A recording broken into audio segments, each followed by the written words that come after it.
So if your 350Z is having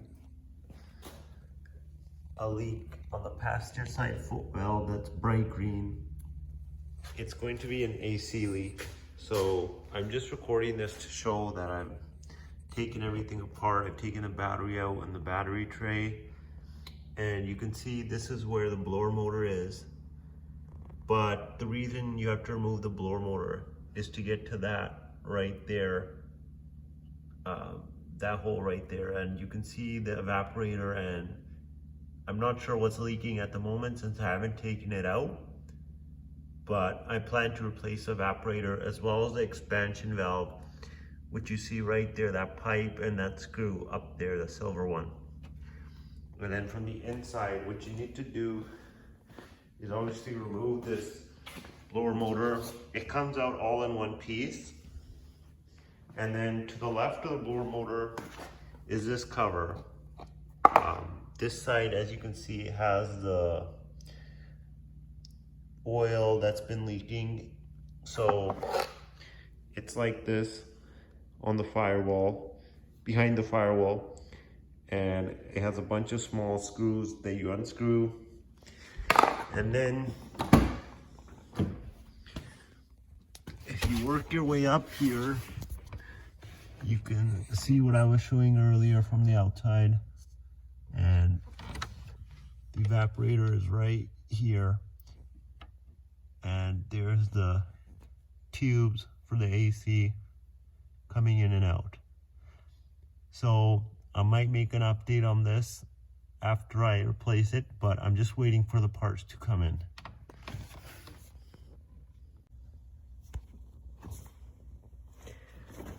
And I should probably also mention that getting all this out, unscrewing all of this ECU, and the airbag is this thing above here, so you don't need to touch that, but this ECU and all of this wiring and screws and bolts, as well as this actuator here, you see, all need to come out.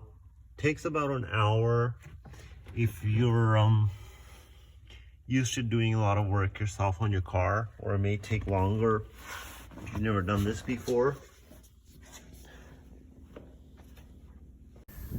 So as you can see, this was the leaked oil in the evaporator shaft, and here's the old evaporator. As you can see, it's not very pretty, but the new one is in, and I'll make a follow-up video. Okay, so I actually forgot to make a follow-up video, but I was able to fix the AC system. And evaporator was way up here. You gotta take this panel off.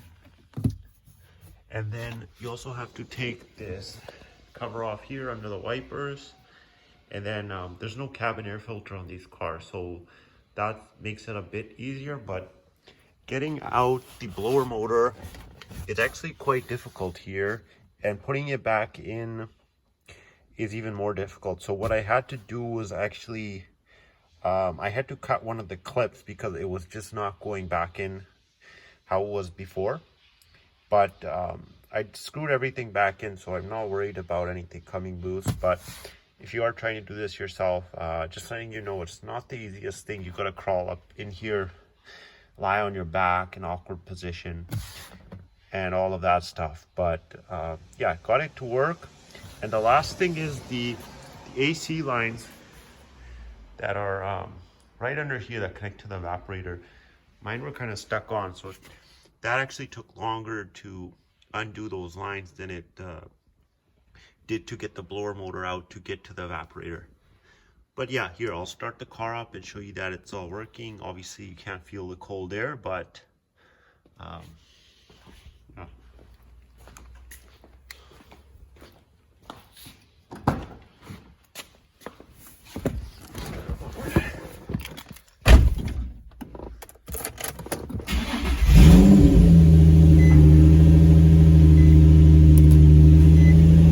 So the AC just kicked in, and cold air is blowing out. So yeah, if you have a leak, I'll show the leak location.